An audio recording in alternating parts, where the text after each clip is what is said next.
8-year-old girl disappears from a homeless shelter in Washington, D.C. No body, no confession. The man last seen with her turns up dead, and somehow, it takes weeks before anyone even calls the police.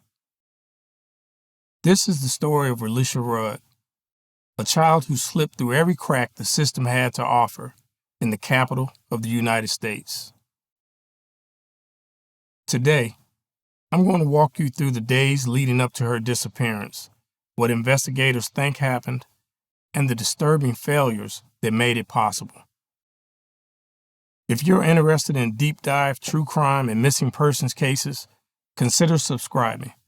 But first, let's start with where Relisha lived.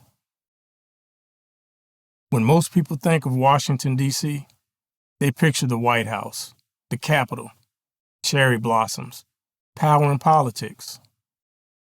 But just a few miles away, there's another Washington. Aging apartment buildings, overcrowded shelters, and families trying to survive on almost nothing. In the early 2010s, D.C. was in a housing crisis.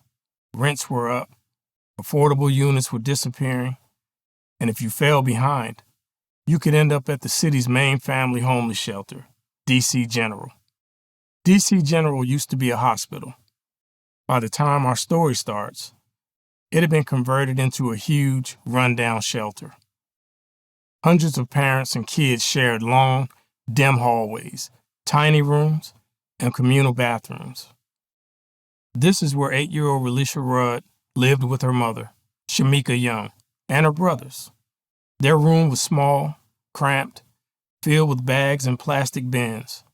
It wasn't really a home. It was a holding place, while they waited for something better that never quite came. People who knew Relisha described her as quiet and sweet, more mature than other kids her age. Growing up with instability will do that to you.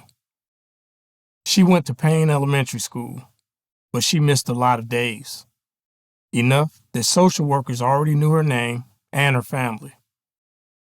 There have been previous concerns about neglect and whether the kids were getting the care they needed. So from the beginning, you've got a vulnerable child, a stressed out parent living in a shelter,